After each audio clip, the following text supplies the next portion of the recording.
afternoon. Almost all of the docents include the photograph of the school group, including the one boy who survived. I know it brilliantly makes the point about the importance of one life and also the unspeakable tragedy of the loss represented by all of the other students. Of course, the boy in the photograph is Gustav Gus Schonfeld.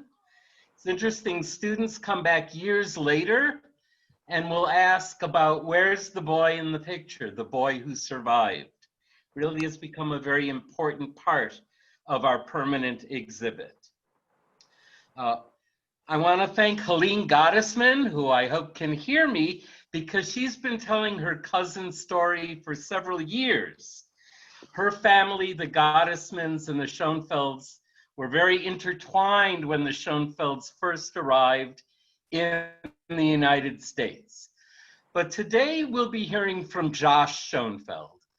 We'll be hearing from the perspective of Gus's son.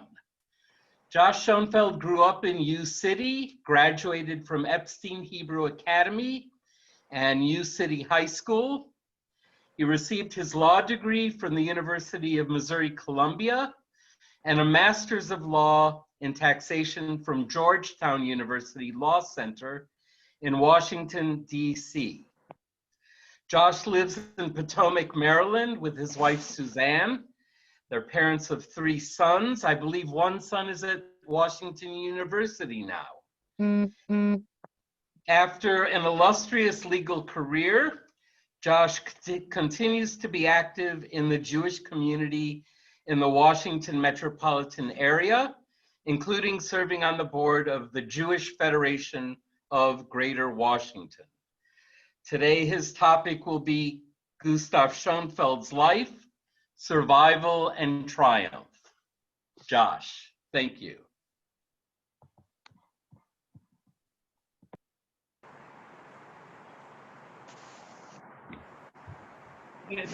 Thank you, Dan, for that gracious introduction. I'm just gonna, 1 second, give me one moment, and I'm gonna share my screen with everyone so I can kind of begin my talk. But before I start talking and bring up the, can you bring it up? Okay.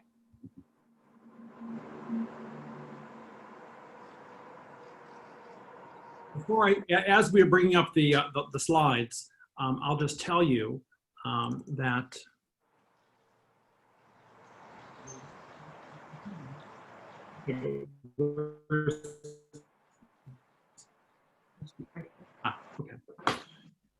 okay, fantastic. Can you all see the slides? Okay. Yes. Thank you. All right. So what I wanted to say was, first I wanted to thank my cousin Helene. She has, in fact, been talking about and telling my father's story at the museum for quite some time. The slides you're going to see, some of those are the slides that she has used.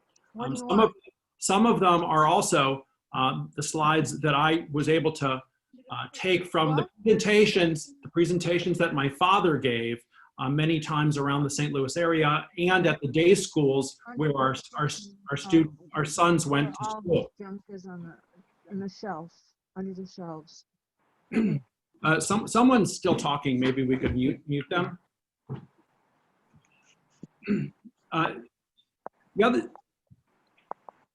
The other thing I wanted to do then is to get into the slides is to talk a little bit about, as you can see, my father's book.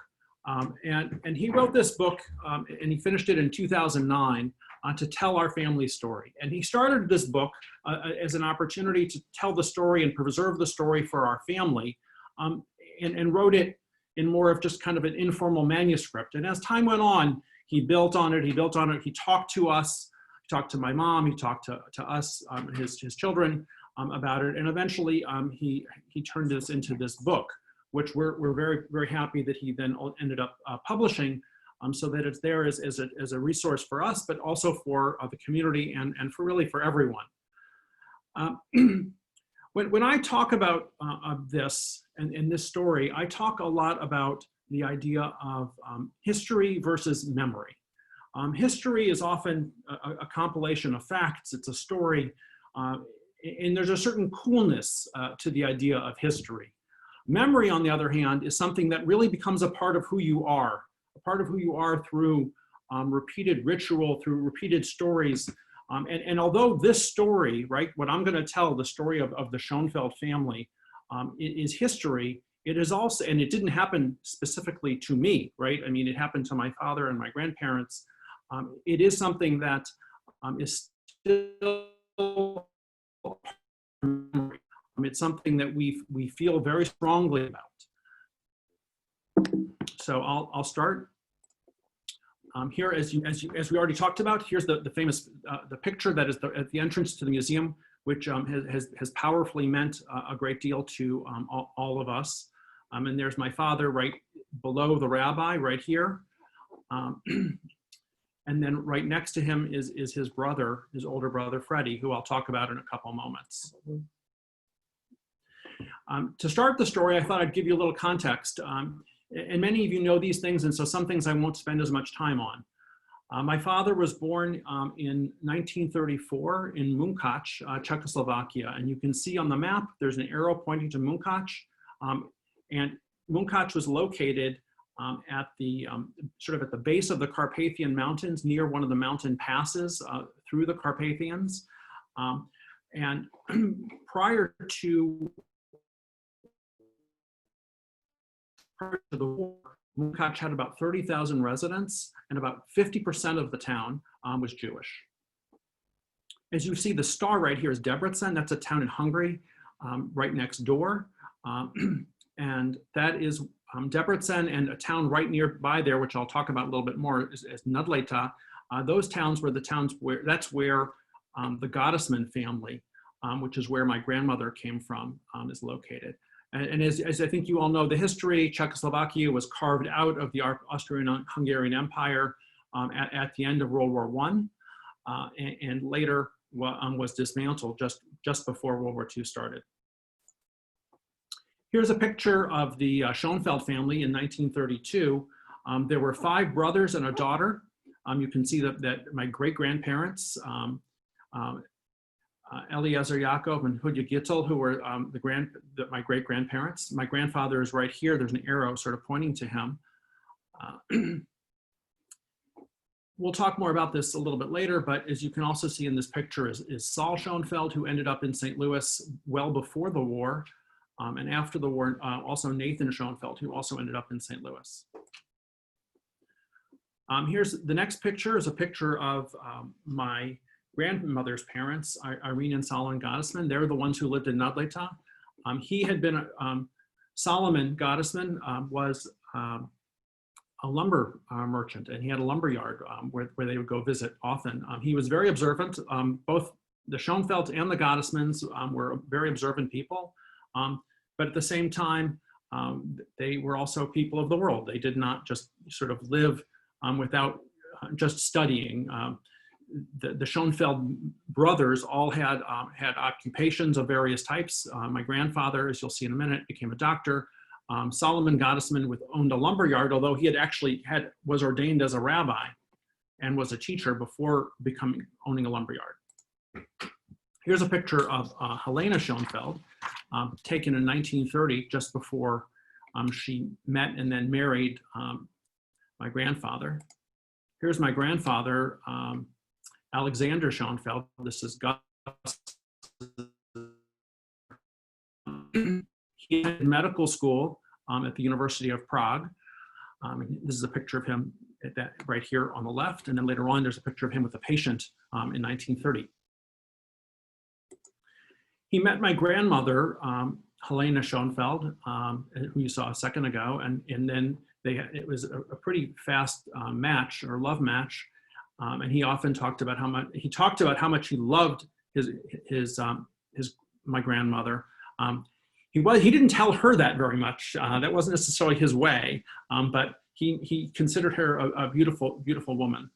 And here you can see how beautifully she looked in these pictures.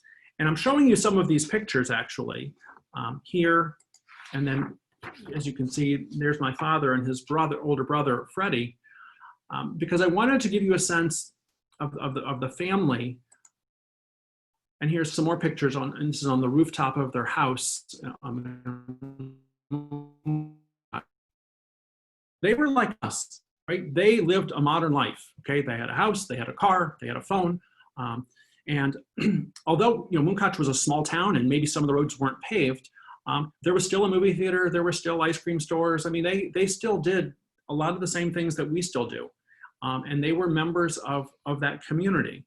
And so you can see here they had a home with a roof deck. Here's a picture of the two of them, looking, I think, very stylish. And in some ways, although the picture's in black and white, if you sort of turned it into color, you wouldn't necessarily even really know what date that was.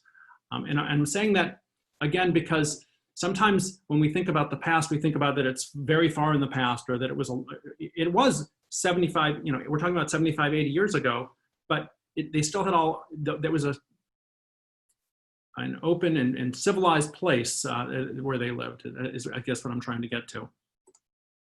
And here they are, there was a little swimming pool in the backyard of their house. So life was pretty good in Munkac in those days. This is in the 30s, in the early 40s. And here's another picture of the four of them. And as you can see, there's my father. He's the bigger of the two children, and his brother. And his brother was older, but unfortunately, his brother had some health issues since birth. And so he was a weaker child, and my father ended up looking after him, sort of in reverse of the way in which things typically work with respect to families.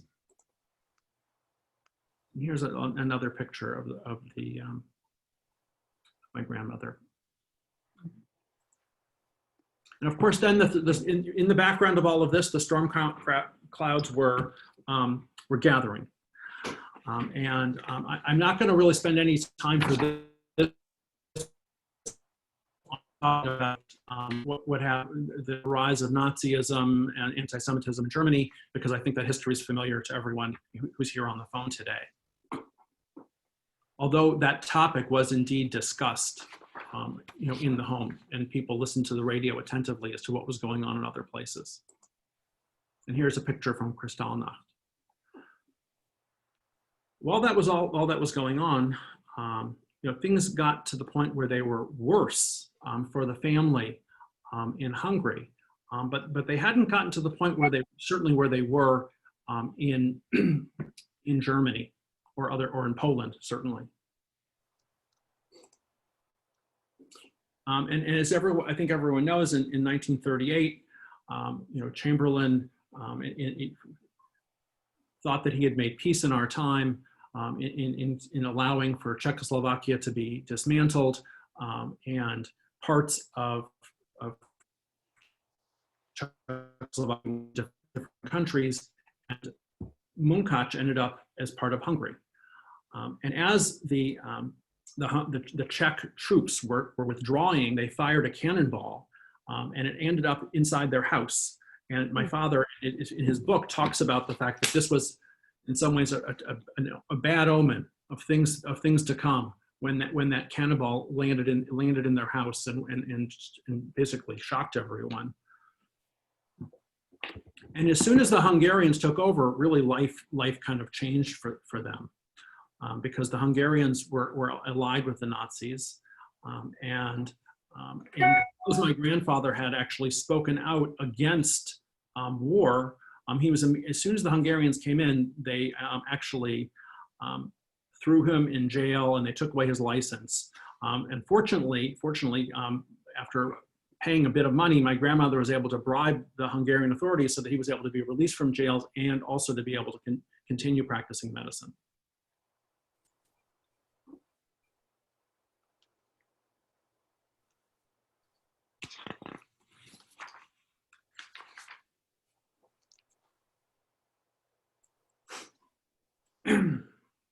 I'm bringing up this the slide right now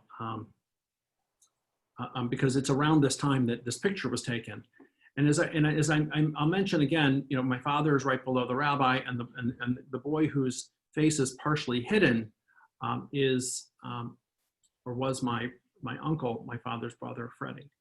The other part of the story, which is interesting, which many of you may not know, is that a few years ago I was here in Washington. And a rabbi at a local synagogue was having a lecture talking about Munkac. And while he was talking about Munkac and about the different, the robust Jewish life in this town, which included Zionists and Hasidim, the Munkacher Hasidim who followed the Munkacher Rebbe, and there was a Hebrew gymnasium where people were taught in Hebrew. And while he was telling that story, he did ask, he said, well, is there anybody else in this room anybody who has relatives or is from Munkac? And so I raised my hand, because, of course, but across the room, a woman who's a little older than me raised her hand and said that she was from Munkac. And so as soon as the talk was over, I went over and talked to her, and her name is Ruth Cohen. And Ruth grew up in Munkac and also survived the war. And it was really astounding to me to meet someone else, who was from Munkac, and to talk about this. And it turns out, after having more conversations and so on, that Ruth's grandparents, actually, their home was across the street from my father's house. And that it's very possible that she was actually treated by my grandfather.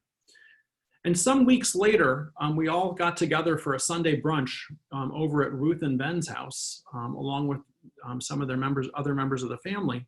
And we were sitting around the table, and Ruth kindly went into the other room and brought back some pictures. And one of the pictures that she brought out was this picture.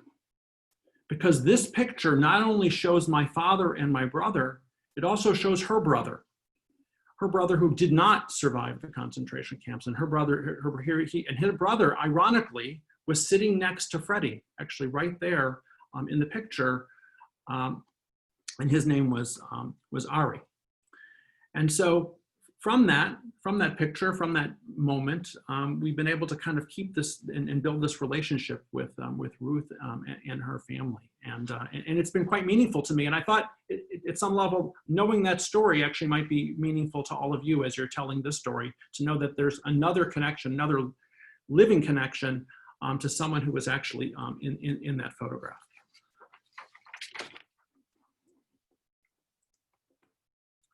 Unfortunately, or very sadly, Freddie passed away in 1942 from kidney disease. He really was weaker, and in those days there was nothing that could be done for the fact that his kidneys were failing, and so it was a very sad moment for my father and for the entire family. In some ways, maybe it was a blessing, because had he lived just a couple years later, he would have probably met a terrible fate had he been around at the time that they were sent to the camps.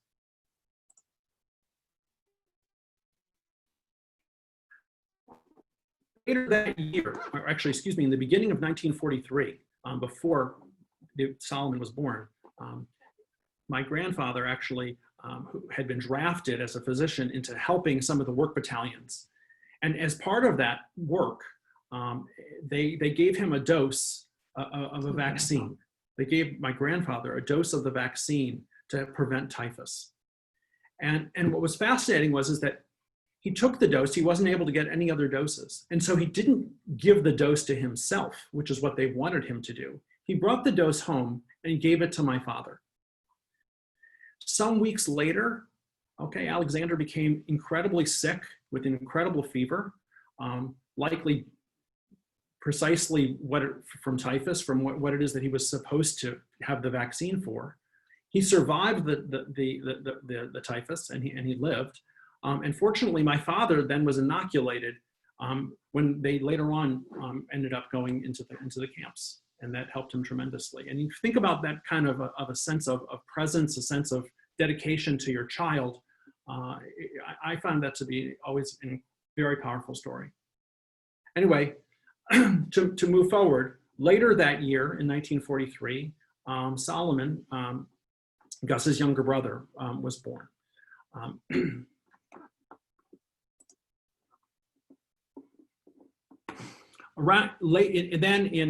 March of 1944, the Germans actually decided that they had enough of the vacillating that was going on in Hungary, and that they decided that they were going to take over Hungary themselves. And so that's in March when the Germans themselves actually showed up in Munkac. And they marched through, and my father in his book talks about how they came through with military vehicles with their long leather coats and their death's head on their hats, and how scared that was. And immediately life changed even further. Now they had to all wear armbands, they had Jewish stars, a ghetto was created in the town, and their family suddenly had 9 families living in their home. And there are 2 things that I think are worth talking about kind of during this period, while the ghetto was around and before they were taken to Auschwitz. First was that there were a number of families there, and one family was the family of one of my father's, a girl who was a friend of my father's. They made the decision to commit suicide, the whole family.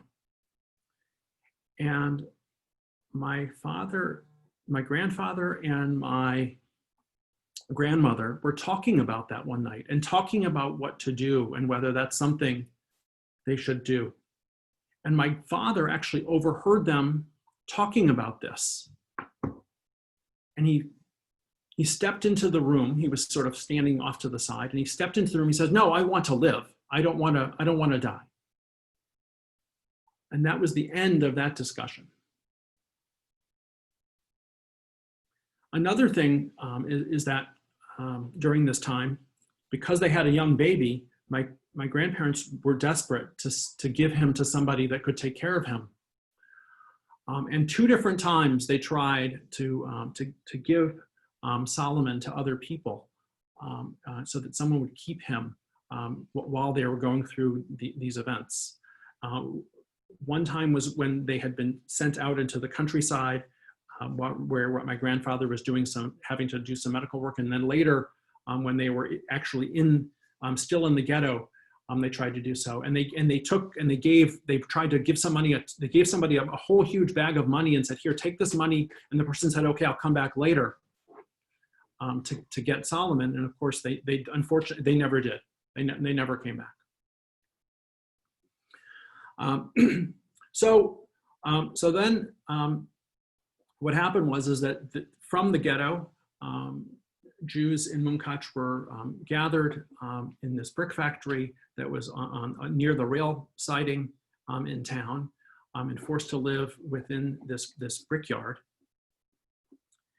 And then from there, deportation started. And from there, they were placed on rail cars and taken to Auschwitz. And here you see pictures from Auschwitz from May of 1944. One of the things that I've often noticed as I've gone to the Holocaust Museum in Washington, D.C., they have large pictures, and this is one of them, of May 1944.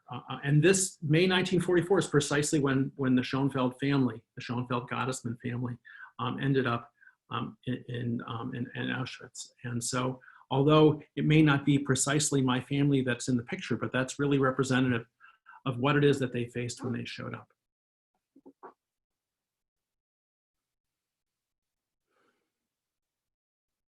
And when they arrived in Auschwitz, and you all know about the fact that there were selections that took place at that moment, my grandfather somehow went a little bit ahead to see what was going on. And Sándor, that's Alexander Schonfeld, the Hungarian pronunciation is Sándor. Sándor was a very strong, determined man.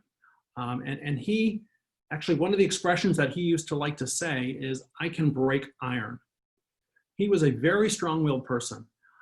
And so he walked up and saw what was going on. And then somehow, even though there were all these guards and dogs and everybody pushing everybody to go forward, he managed to somehow walk back to where my grandmother, my father, and Solomon and Irene were all standing. And he said to my father, tell anybody that's there. My father was 10 years old when they arrived at Auschwitz. He said, "Tell whoever asks you that you're 16. Fortunately, my father was sort of a big big kid, bigger than me. And he also told my grandmother that she should be a nurse, say that she's a nurse. And he took Solomon. I don't know how he knew this, but he did. And he took Solomon, he gave Solomon to Solomon's grandmother, Irene, who at that point was 56, 57 years old. And so then when they got to the point of selection, my grandmother, Helena Ely, was directed to live, and so was my father and my grandfather. And unfortunately, Solomon and Irene went directly to the gas chambers, along with many of the other members of the family. It was about between 40 and 50 people of the extended family that all showed up that day and were deported to Auschwitz. Later, my grandmother tells the story that she asked somebody else after she was taken through and was in the camp what happened to her baby. And of course, and one of the other inmates said, "Look at that chimney. That's where your baby is." And at that moment, she was despairing, but she decided that she was not going to throw herself on the barbed wire. She was not going to kill herself, but she was going to live. She was going to live, and she was going to survive, and she was going to make sure that somebody was there to tell the story. So here's some more pictures of Auschwitz. I'm not going to get into a lot more detail. They were only there for about 3 weeks. And then from there, they were taken to Warsaw. And in the remnants of the Warsaw Ghetto, they were then put into to doing work to essentially salvage materials that were left over after the ghetto uprising. And so my father's job was to essentially clean bricks, bricks that could then be sent to Germany so that the Germans could use those to essentially build buildings back in Germany.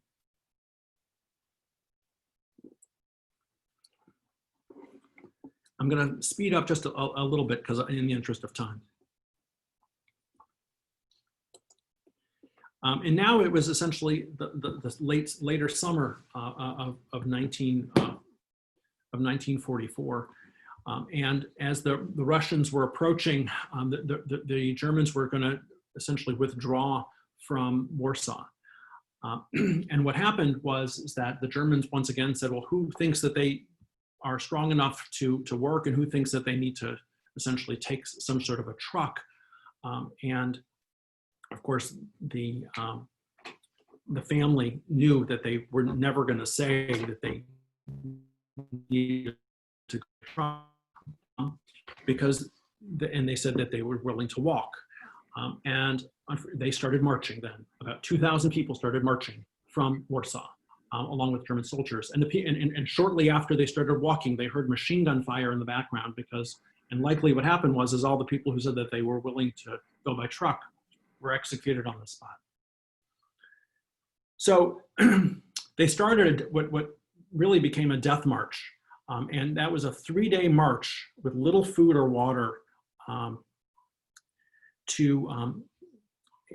and as they essentially were marching in the summer with very little food, very little water, anybody who slowed down or stopped was essentially beaten or killed. And at one point they stopped along next to a river, and the German soldiers all helped themselves to the water. But they laughed and teased the Jews who were all sitting by the banks of the river. Anybody who ran down to the river to get water was shot. And at one point, my grandfather tried to get up to say, like, "Help us," and he was hit. He was smashed, beaten with a butt of a rifle. But they managed to somehow keep going. What saved them was then the next one night, I think on the second night, they were in a huge field, and apparently some Greek Jews managed to figure out that there was water only not far below the surface of the earth. And so they started digging. And so everybody suddenly started digging, and they dug only a short, like a foot down, and there was water. It was muddy water, but they were able to then still drink water and survive. You know, the Germans were furious because they saw these people digging, but they managed to somehow still survive. And so then they got to Kutno, which is where they were then put on trains and taken to Dachau. Of the 2,000 people approximately who started that march, only 1,000 finished. They arrived in Dachau and they were then deloused. They were given clean clothing, clean uniforms, I should say. And then they were then taken to a subcamp of Dachau, which is called Mühldorf. And Mühldorf is essentially where they then spent the rest of the war. And Mühldorf was a small subcamp. It was a labor camp. And in some ways, maybe it was a whole lot better than being in these other places. What they were trying to do at Mühldorf was to build essentially a hardened and partially underground aircraft factory to build some of the planes that the Germans hoped would reverse the war for them. And so it was very hard work that they had to do. My father, fortunately, who was protected by my grandfather over and over again throughout the war, he got lucky enough to get a job working in the kitchen and peeling potatoes. At some point he figured out, and the cousins showed him how to hide potatoes in the legs of his pants so he could bring them back to everybody else. And he sort of smuggled potatoes back to everybody. And my grandfather, Alexander Schonfeld, worked in what was a very rudimentary dispensary, trying to help prisoners. And so he would advocate for them to be able to rest for a few days, or he would treat their wounds, even though there was no anesthesia of really any sort, but he was able to help them.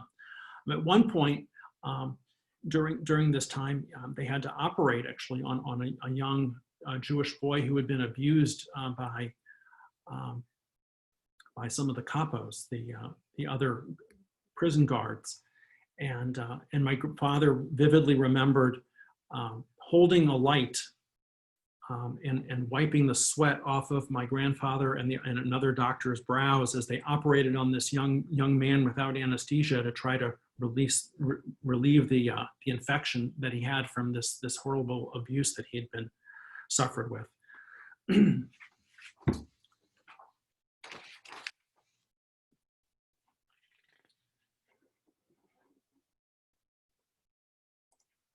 Once the winter came, they actually slept underground, and this is a picture of the camp.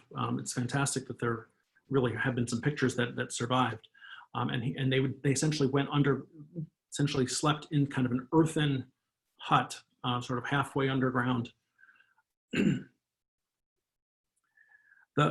man who was the commandant of the camp, by standards of war, he wasn't a fervent Nazi, and so when it got towards the end of the war, and the camp was liberated, he had orders to actually kill all the prisoners and to burn the place down, which is something that he actually refused to do, fortunately.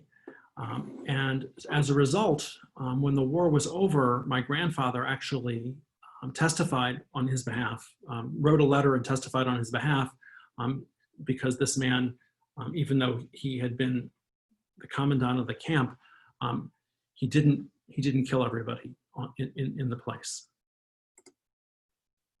Here's a picture that was taken right at the time of liberation by some American soldiers. And here you can see my grandfather in this picture, and I believe there's a couple of other cousins who are in that picture as well. And they were liberated on May 2nd, 1945 by American soldiers, as I said. VE Day, May 8th, my father's birthday actually, was only a few days later. Interestingly enough, a few years ago, when I received an email just completely out of the blue from someone who said that he was working in Mühldorf, the town of Mühldorf, in Germany, and they were developing an exhibit for their town museum about what happened during the war, and he had been reading my father's book. And he asked me, he said, do you think you could send me a copy of this photo so that we could put a copy of this photo in the museum? And so I found a way to take what I thought was a good picture of the photo and send it to him, and he thanked me, and I've not been to Muhldorf, but I'm confident that there's a picture. This picture hanging is somewhere in that museum, or at least or in their archives, which I thought was very interesting that they were willing to kind of do that. Here's a map, and this map essentially shows the places where my father and grandfather were during the war.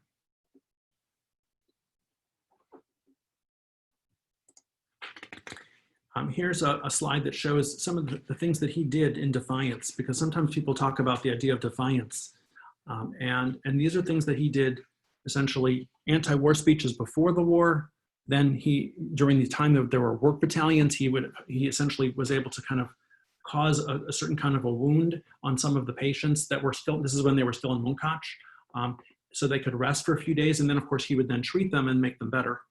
And then of course during the war, as I was just describing, he was able to defend patients from work, find bed rest for them, treat them, and then hiding certain patients during selections by keeping them in the dispensary, and certainly hiding my father, because my father was hidden any number of times so that he would then be able to survive.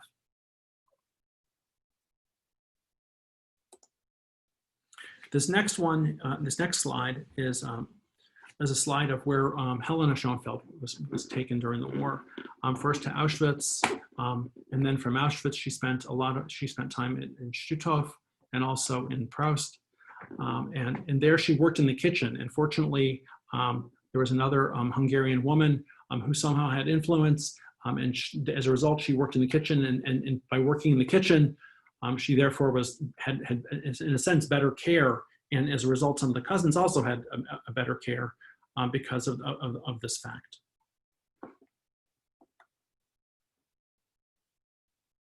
And one quick point more about this map. Okay, this map actually, a friend of ours, actually Beth Rubin, worked at the Holocaust Museum at one point in the early 90s, and so I saw this when I went to the museum, this map. And so she got it for me, and I was then able to find and see the places where my grandmother was. But at the same time, you look at the map, and once again, it always strikes me the enormity of the operation and the number of places that the Nazis dedicated to essentially collecting and enslaving Jews and other peoples as well, and then killing them. And the enormity of that operation, you know, during that time, it always boggles my mind when I look at this picture. So, as I said, my father and his family were liberated in May 2nd, 1945. Here's a picture that was taken shortly after. And I think some of you may recognize this picture because it's also on the cover of my father's book. Here's my grandfather, who somehow he maintained his connection with people in Prague, where he'd gone to medical school. And so shortly after they were liberated from Muhldorf, they were able to make their way to Prague. And from Prague, he was able to then, within just a few weeks, find a job in a tuberculosis sanatorium in Plzeň. And here he is standing, outside of that sanatorium. And here's another picture at that sanatorium you can see my grandfather, my father, and then in the middle there are two of our cousins, Shari and Freddie Farkas, and also my grandmother. Shari and Freddie were instrumental, I think, in finding a way to kind of make sure that my grandmother found her way back to meeting up with my grandfather and my father and it was really, as my father describes it, the reunion between the family when my grandmother was able to come back and see her sole surviving son was an incredibly powerful and overwhelming experience, as you can imagine, after the war. And so in 1946, in June of 1946, the family was able to make its way to St. Louis. And here is a newspaper article about some of the work that my grandfather did to save people's lives, as well as a picture at St. Louis Union Station the day that the family arrived in St. Louis. And the reason they were able to make it to St. Louis so quickly really is because of Helene's father and mother. Alex Gottesman worked very hard. He had made it to St. Louis he'd gotten out just before the war started. And Alex Gottesman was Helena Schonfeld's brother. And he married into the Schonfeld family in a very interesting kind of double relationship kind of way, which we don't have time to go into today. But because of him, he worked very hard to obtain the papers, and because my grandfather was able to obtain a job, they never ended up staying in a DP camp like many people. And they were able to get to St. Louis literally June of '46, so only a little over a year after the war ended in Europe.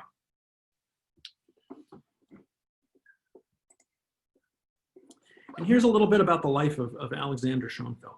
And I'm not going to read everything that's on this page, but it was really an incredible life, because when they showed up in St. Louis in 1946, he was 42, and my grandmother was 10 years younger, essentially 32, 33, and he had to start all over again. They had nothing, absolutely nothing, and he rebuilt his life and his family's life. Working very hard as a doctor. He had to go through residency all over again in order to obtain his American medical license. Interestingly, while he was there, he met a man named Dr. Schechter, Sam Schechter, which I'll talk a little bit more about him in a minute, and befriended him. He was a physician who was also at the Jewish hospital in St. Louis at that time. Here you see a picture that was taken obviously much later of the two of them. And commemorating the Shoah in 1972. This picture is in the museum, so it's probably familiar to most of you.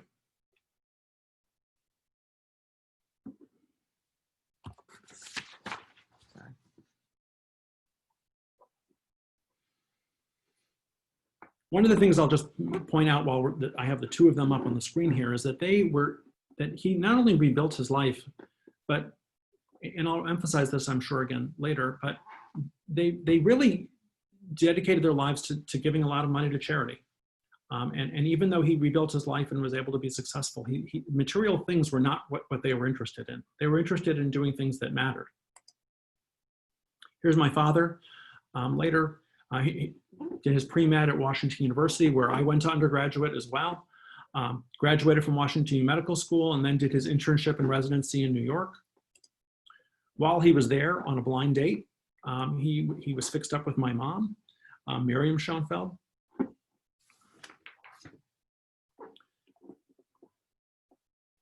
From that marriage came the three moment in Florida in 1986, where we formed Camp Gus, with my father being, of course, the director. And there's on the far right is me, and then my brother, my sister, and my mom. And I have to say that even though my father was a pretty serious man, for those of you who knew him, he also had a very lighthearted side. And so I tried to capture that a little bit using this picture, which he also put into his book. Then he went on in his career to, as you can see, I'm not going to read all of this off, but he had an illustrious career in medicine, being chief resident, studying for more studies in medicine, eventually going to the Air Force and being a captain during the time of the Vietnam buildup, and eventually, focusing in on spent a lot of his time and studying how to essentially prevent heart attacks.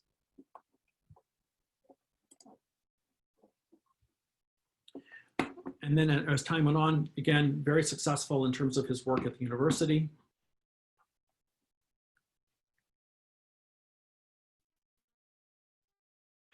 Very involved in developing some of the drugs that we use today to prevent heart attacks, like Lipitor. Very involved in the university as chair of the university council. Eventually became chairman of the Department of Medicine at the university. You can see here's the photo where he's welcoming the Chancellor Wright into the university as president of the faculty council. in 1995. Another picture of him, one of my favorites of him actually, sitting in the chairman's office. Here's another great picture, which I've always liked, and again, my father put in his book, was just of David, our oldest son, and me and my dad in the office. Here's a picture of Ely in Israel. And one of the things that I thought I'd mention is, again, the family was very charitable, gave a lot of money to charities in the United States as well as in Israel. But Ely essentially told the story that I've heard that you tell in the museum. As I went to Yad Vashem with her when I was on a visit in the 80s, and we stood outside of the Children's Memorial to the 1.5 million children who were killed during the Shoah.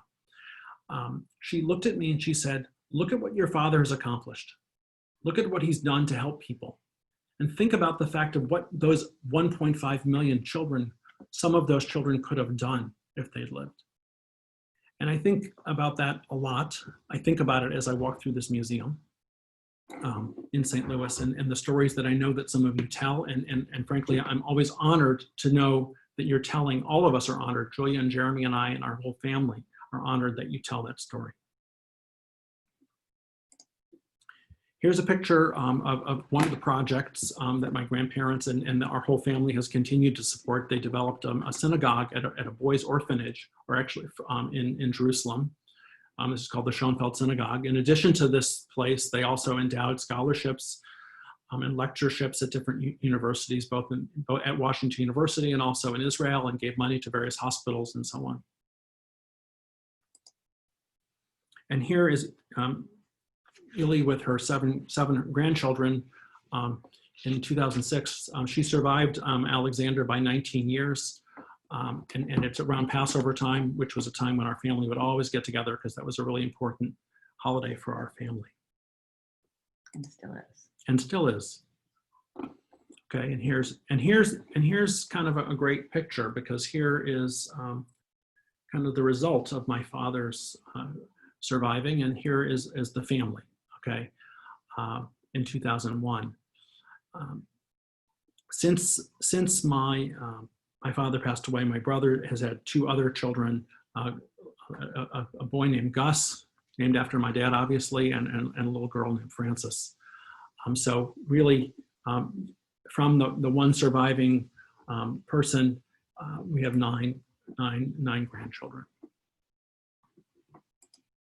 And here we all are on Passover with my dad, who led the Seder for many, many years. And here he is with my mom, who is truly his partner and love of his life.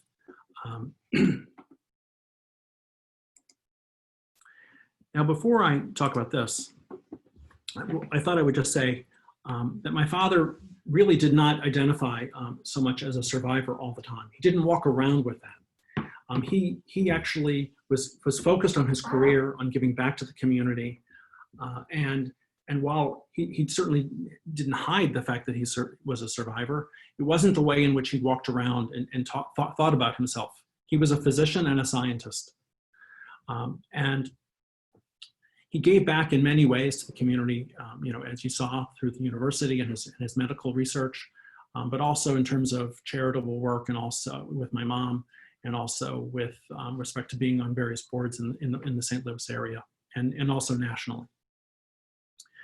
And his lab was interesting also in this time when we're talking about strife with respect to immigrants, with respect to Black Lives Matter and things like that.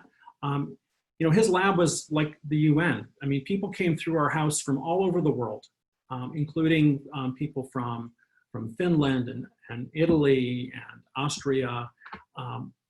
And they just, were a part of the fabric of our lives. And one of the stories that I thought I would share was a man who kept on coming over to visit and sort of talk to my dad while he was in the lab a lot. And this was a guy who was actually in the maintenance department at the university. So he was not trained as a tech or anything, but he was always very interested, and they had these conversations. And over time, my dad started teaching him about what it is that they were doing. And eventually, this guy, who was an African-American, and he taught him to be a lab tech. and eventually hired him to be in his lab. And this man then went on and became, he changed his career. He changed his life from being a maintenance guy to being a lab tech, and eventually kind of left university, went into some private science, some other place where he did science. And I just think that that sort of speaks again volumes for the kind of person that my father was and the kind of legacy that I think he's left. Now, these next slides actually, I think, are a little bit about what really it also comes next, and which gives me a lot of hope. And that's that I have 3 sons, David, Brian, and Aaron. Our son David graduated from Washington U, and as you can see here, wrote an article about our family's history and his trip to Israel. Our son Brian, when he was at University of Rochester, hosted and put on an exhibit all about the Shoah, including our family story. And here is a picture, and this is at Auschwitz, when our son Aaron went to Auschwitz with his day school class. And here he is talking to his class about our family story, holding my father's book. To me, this is also, again, a very powerful sort of image of the next generation of the Jewish people alive at this place, and Aaron talking about our family's history. And here we have the family. This is my father passed away in 2011. This was the last of the family simchas that he was really able to be at, and so here we all are. And that's really the end of the slideshow, but I want to make 2 or 3 points. So the tradition of paying forward and giving back is one that continued with all 3 of us. I ended up working in affordable housing for my whole career. That's the career I just retired from, and I'm at Freddie Mac. And also working in the Jewish community. My sister works for the 92nd Street Y and does work with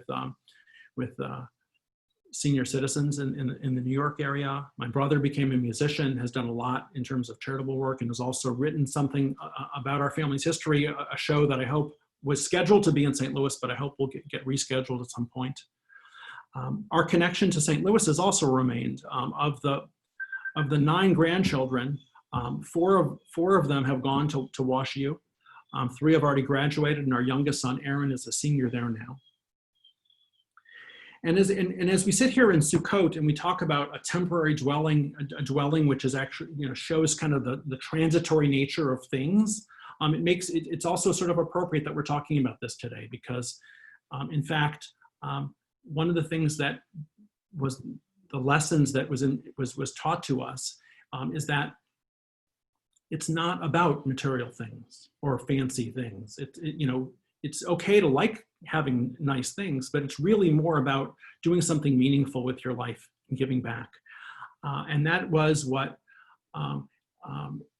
Alexander and Helena and Gustav Schonfeld really taught us in many ways. And so before I, and they made a choice, okay? They made a choice, and I'm gonna start along, but I'm gonna just take 2 more points. I'm sitting here, and I'm gonna hold these up, okay? These are 2 sidurim, okay? And these sidurim were buried in Munkach, okay? My grandmother buried these in the backyard of their house. And I didn't tell you, but after the war was over and she was liberated, she was able to make her way back to Munkach, and she dug these up and she brought them. And they made a choice. They made a choice to remain Jewish. These books meant something to them and to my family. And the idea of continuation of our Jewish tradition meant something to them. And it meant something, despite maybe some skepticism that my father had, it meant something very much to him and to my mom that these things, that we continue. And so the fact that I'm sitting here holding these 2 sidurim is really meaningful to us. And lastly, I'm going to give my father the last word here. From the last couple pages of his book. And he says, "For me, the Shoah will never be forgotten, nor will I ever forgive the perpetrators and their helpers for what they did to me and my family and my people. I hope there is a Dantean hell in which they may continue to burn for millennia to come. However, I never felt that their children were to blame for the acts of the parents unless they adopted the attitudes of their parents. And then he goes on to say, remembering is critical for the reasons enumerated above. Holocaust museums, memorials, and courses serve to remind the people of the world what others are capable of when in the grip of an idea that seems more important than humanity itself.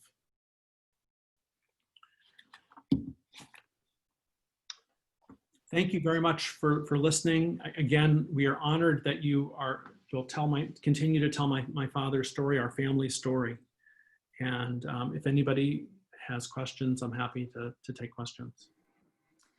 I do not have any questions in the chat, but we have time for probably a couple questions if anyone wants to jump in.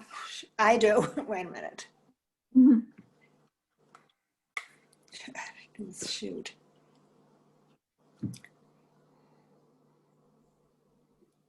I have a question. I have a comment. Yeah, we can hear Go you. ahead. Oh, you can hear me? So I just want to tell you, your grandmother, my name is Jackie Gerson. Your grandmother was very, very devoted to your father. And I remember having the experience, I was working at Hillel, and to raise money, they were putting up plaques in the auditorium. And she wanted to put one up in honor of your father. And I remember going to her apartment, picking up the check, visiting with her. She was just delightful, and it was just very special for me. But again, she was very devoted to your father. Thank you. Thank you. Thank you for that. Other questions? While maybe people are thinking, my hope was in doing this, I gave you a flavor for our family, and so that there's more to what it is you're thinking about as all of you who are docents are thinking and walking through and touring the museum and talking to people about it. I couldn't tell you everything because if I would have done that, we would have been here for a lot longer than an hour. But I tried to give you a sense of where we came from and essentially how my father and his family survived, and ultimately what they tried to teach us. I really appreciated and was moved by your story about the meeting the Cohns and learning the name of another student in the class, because we always say your father survived, tragically no one else did, but they've always been nameless. Mm-hmm. He still didn't survive, but we can now put a name to that young boy. That's Right. important. That is Yeah. important. It is very important. Right. Is she on? I don't know if you can hear me. This is Evelyn Meyer. I'm also a child of survivors, and I really appreciated your presentation. I think it really highlighted what you said at the beginning about the importance of the stories and the memories within the history, because history by itself is not found so interesting by many of the youngsters that we've shepherded through the museum. Right. And if I can just say, Evelyn, one of the things that I think is great about the museum in St. Louis is the way in which the stories help to really humanize the story, which can be overwhelming, right? And so I think it's a great way to, really an inspired way, frankly, to make the story, the memory of the Holocaust a more real for the people who walk through. Absolutely. Josh, this is Ruth. Thanks for mentioning my brother. My cousin was there also. So 3 people were there from Munkat that we know. Wonderful. And it's a wonderful presentation. And Ruth, I'm so glad you were able to be on. Thanks. So we have contact now with Josh. If other questions come up, we'll certainly send them his way. And we're so grateful that you would give this talk and did fill in some other pieces of the mosaic of your father and your family story. So thank you so much. Everyone who's celebrating, happy holidays and still a happy, healthy new year. Everyone enjoy these autumn days. And again, thank you so much. Everyone stay well and healthy. Thanks. Very well. And yes.